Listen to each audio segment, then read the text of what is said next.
Okay, then let me ask the biggest question here then. Who gets second? Oh, okay. I'm going to go Croatia here, actually. And I think this might be a little surprising to a lot of people because a lot of the sentiment that I see online, on YouTube comments, or on Reddit threads is that this Croatia team is past it, right? This Croatia team is too old now. I said it at one point, bro. Yeah, I think I said it too. But if you really analyze what this Croatia team is all about now, honestly, Dalic has done a pretty decent job at integrating the new generation of Croatians. He really has. Of course, you still have the veterans and Luka Modric, Marcelo Brozovic, Kovacic will still be here as well. Perisic. Ivan Perisic, who's really old now, but he's still working hard, playing his trade in Croatia. So there's still a lot of familiar names. But then there's new guys. There's new guys like Luka Sucic, Luka Ivanušić, who had a really good season in the Eredivisie. Lovro Majer has been trying to get into the starting 11 for the last 3-4 years.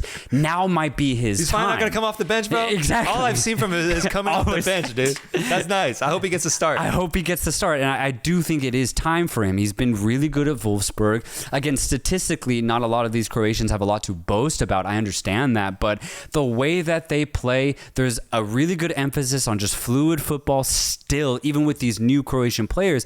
And the thing is, Croatia ultimately have punched above their weight the last 2 World Cups. It's their identity, man. What they've achieved hasn't really been what they were supposed to. They did the impossible by going to the World Cup final in 2018. They truly did the impossible by going to the World Cup semis in 2022.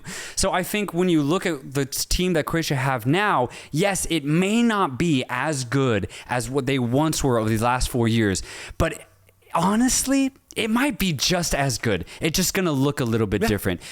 Of course, you don't have Ivan Rakitic. You don't have Mario Mandzukic, legends of the game. But the new guys that are coming in, I think, play at a very high level, and they're Croatian, bro. Mm-hmm. They've established themselves over the last 6 years as being a nation that produces top quality footballers. Look at Joško Gvardiol, right, who popped off at the last World Cup. He's still here. He's still a major part of this Croatian squad. I think these youngsters in Croatia have a lot to say for themselves, and they still play decent football. I have Croatia being a decent, hard to beat side at this year's Euros. This Croatia has gotten too old narrative, bro. I don't buy it.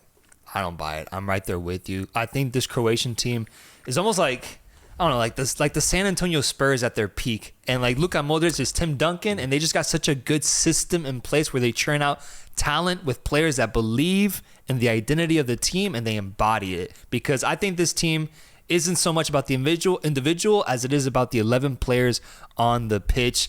I think one of the best examples of like the identity of Croatia is the fact that when you think about the type of player needed to score against Brazil in a quarterfinal of the World Cup when you're down 1-0 in extra time, you think you need a guy like Harry Kane or like Kylian Mbappe or Leo Messi to step up in those type of moments. But it was Bruno Petkovic, bro. Yeah. Bruno Petkovic, who was the guy who brought on this Brazilian tragedy in that situation, bro. And I think that represents the Croatian identity so well because it's a bunch of players like that. They might not be stars. They might not be superstars. And they might not be in the perfect age, in their prime age, but they just know how to play football very, very well. I love how they teach it there in Croatia. And I saw a stat that says Croatia has won a medal in every tournament they've played in except the Euros. Yeah. And I think that's crazy, man. Nations League, World Cup, they've done it twice. I think they want to do it now for the Euros, bro. I think they want to do it now for the Euros. Playing in Germany is basically like playing in a second home for Croatians as well. And the biggest thing that I love about the Croatian national team that I've seen from them in the past 10 years is that they, more than anybody else, has proven that they know how to adapt to a match. And it's why so many of their games have notably and famously gone into extra time because they know how to read their opponent and immediately adapt to it, make subs, make tactical changes to then play up to that level if needed, which is why you can see them play up to the level of a Brazil or also just play down to the level of a weaker team. They can play in any sort of match and hold their own, and I love that. They put 4 goals up against the Netherlands just a year ago in the Nations League semifinal, and then they went all the way to extra time against Spain in a 0-0 match that required more defensive stoutness, and they were able to show that, pushing it all the way to penalties and then losing in what is ultimately a lottery.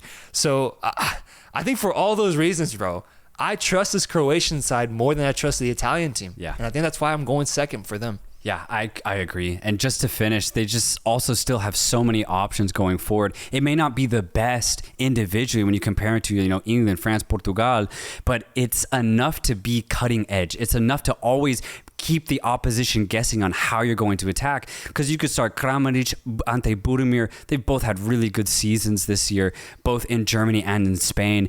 But then, if Lovro Mayo's not working, or if Ivan Ušic's not working, you can bring on Marko Pjaka, very direct dribble driver, or you could bring on Mario Pasalic, who just went to the Europa League final with Atalanta and who's been playing really good football for the last 5 years. So there's just so many different types of players that Croatia possess, and they all work really well together, like you said, under the systematic approach that they always bring to every single tournament. Livakovic loves playing in major tournaments and showing out like he did at the 22 World Cup. I think my biggest question for Croatia is, yes, we both have them getting out in second place. What's the ceiling, though? Are they contenders? Are they contenders to lift the trophy, or do you see more like a quarterfinal and semifinal type appearance for them? Dude, I mean, even in 2018 when they had that really good squad, I always considered Croatia nothing more than dark horses, And the same thing in 2022. I was like, Croatia are good. No way they get to a final, and they shocked me when they went to the semis, man. Yeah. Like, I'm going to do the same thing. I'm going to fool me twice. Shame on me. I'm going to fool myself again, bro. Yeah, bro. I'm going to do it again because I can't say that Croatia are title contenders. I can't do it. Especially that Modric is basically in a fucking wheelchair now, man. We got to take that into account. Oh, man. But I just want to say that they're not as bad as a lot of people are putting them out to be, because the young talent is very good. They're just a little bit raw. Yeah. And I think that this is their opportunity to be like, all right, let's gauge ourselves. How good are we? I think Croatia could go to the quarters, though. I think they're that good. Now, obviously, it'll depend on what type of draw they get. I think if they get a really tough draw in the round of 16, then I'll probably say they cap it there. But I'll say quarters, but I don't want to be too high on this Croatian side. Yeah, for sure. Well, folks, let us know what you think about this Croatian team, because I think this is a really, really interesting team to take note of going into this tournament.